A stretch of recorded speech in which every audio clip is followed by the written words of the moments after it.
Dans cette vidéo, nous allons voir comment modifier un style de titre. Alors, contrairement à Word, vous remarquez qu'il n'y a pas de ruban avec le nom des styles qui apparaît au niveau de la barre d'outils de LibreOffice. Alors, si vous voulez faire apparaître les éléments qui vont vous permettre de modifier le style de titre, il suffira ici de cliquer sur la petite flèche de manière à faire apparaître le panneau latéral droit, et à partir de là, vous remarquez qu'il y a un certain nombre d'options qui apparaissent. Alors, vous avez différents boutons qui vont vous permettre de manipuler les options du panneau latéral droit. Nous, celui qui va nous intéresser, c'est le bouton style qui se trouve ici. Donc si je clique sur ce bouton style, eh bien vous remarquez que vous avez la liste de tous les styles qu'il est possible d'éditer dans LibreOffice. Alors par exemple, ici je vais éditer le style de titre 1. Donc par rapport à ça, vous remarquez que mon titre 1 pour le moment n'est pas vraiment bien défini.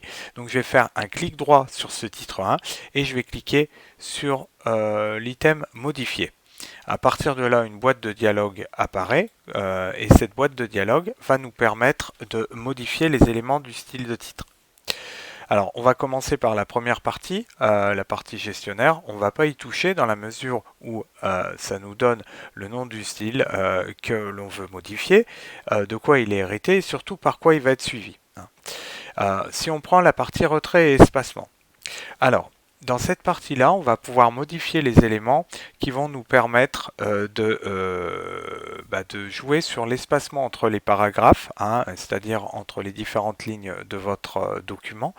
Et aussi, on va jouer sur le retrait par rapport à la première ligne. Alors, par exemple, on peut laisser, comme c'est des titres de niveau 1, on peut laisser le retrait au niveau de la première ligne à 0, sachant que pour les titres de niveau 2, on pourra faire un petit décalage, par exemple, de 1 cm ou 0,75 cm. Donc ça, c'est vous qui allez le définir. Au niveau des espacements en dessous et au-dessus du paragraphe, on fonctionnera comme sur Word, c'est-à-dire avec un espacement minimal qu'on va donner. Par défaut, moi j'aime bien mettre à 0,2 cm. Comme ça donne quelque chose d'à peu près propre et cohérent sur l'ensemble du document. Donc cette partie-là, on ne va plus y toucher. Au niveau de la partie alignement, on n'a pas besoin de toucher cette partie-là dans la mesure où tous nos titres vont être alignés à gauche, avec un retrait plus ou moins grand en fonction de ce qu'on aura mis au niveau de la première ligne. Mais on va pouvoir laisser ces éléments comme ça. Au niveau de l'enchaînement, on ne va pas y toucher non plus. Au niveau de la police, eh bien c'est là où on va déterminer la police qui va nous intéresser. Alors, petite précision, vous remarquez que la taille de la police ici, elle est exprimée en pourcentage. Alors, ça veut dire quoi concrètement? Ça veut dire que 100%, ça correspond à peu près à une police de 14. Donc à partir du moment où on veut une police de 14, on mettra 100%. Tant qu'on n'a pas édité de style, eh bien on verra que cette police restera toujours en pourcentage. À partir du moment où on aura commencé à travailler sur les titres, on aura mis des titres de niveau 1 dans notre document, eh bien c'est la taille de la police apparaîtra clairement. Donc ici, je vais choisir la police Calibri. Donc je commence à taper le nom de ma police et vous remarquez qu'elle apparaît ici.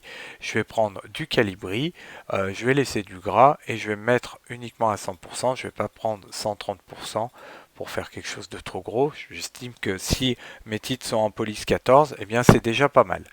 En termes d'effet de caractère, c'est là où on va déterminer la couleur de la police. Donc nous, on va la laisser en automatique. On va voir si on peut mettre des effets, du relief, du surlignage, du soulignage et ainsi de suite. On ne va pas toucher les autres éléments, on va simplement travailler ici sur l'arrière-plan qui va nous permettre de définir un arrière-plan un peu comme on a vu en cours par rapport au titre de niveau 1 sur un document Word. Alors on peut aller un petit peu plus loin puisqu'ici on peut faire un dégradé, on peut faire également mettre une image bitmap, etc., etc. Alors moi je vous le déconseille parce que ça ne fera pas joli.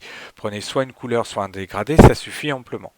Donc par exemple, ici je vais prendre une couleur et au niveau de la couleur, je vais prendre, je sais pas moi, un bleu comme ça par exemple. Voilà. Au niveau de la transparence, je ne vais pas y toucher puisque je n'ai pas très envie que ma couleur elle soit un peu transparente. J'ai pas envie non plus de faire des bordures, hein, sauf si je voulais par exemple faire un effet de soulignage sur la totalité de mon paragraphe. Je pourrais mettre juste un trait ici, ça m'intéresse pas spécialement. Pareil, plan et numérotation, je ne vais pas y toucher puisque je n'en aurai pas besoin pour réaliser mon sommaire. Donc si je clique sur OK, eh bien vous remarquez que mon titre il a commencé à s'éditer un petit peu. Alors certes c'est moins joli que sur Word, mais vous verrez que c'est tout aussi pratique. Par exemple ici si je mets un élément que j'appelle titre 1 et que je décide de lui appliquer le style de titre 1, vous remarquez que automatiquement d'ailleurs il s'est mis en style par défaut. Et ici je vais pouvoir donc appliquer ce style titre 1, et bien vous remarquez qu'il le met avec un A, c'est-à-dire le type de numérotation que j'ai défini dans la vidéo précédente, et avec l'élément correspondant à la taille de ma police, et ainsi de suite. Vous remarquez que là, il a bien mis une taille de police de 14, c'est ce que je voulais, donc il n'y a pas de souci là-dessus.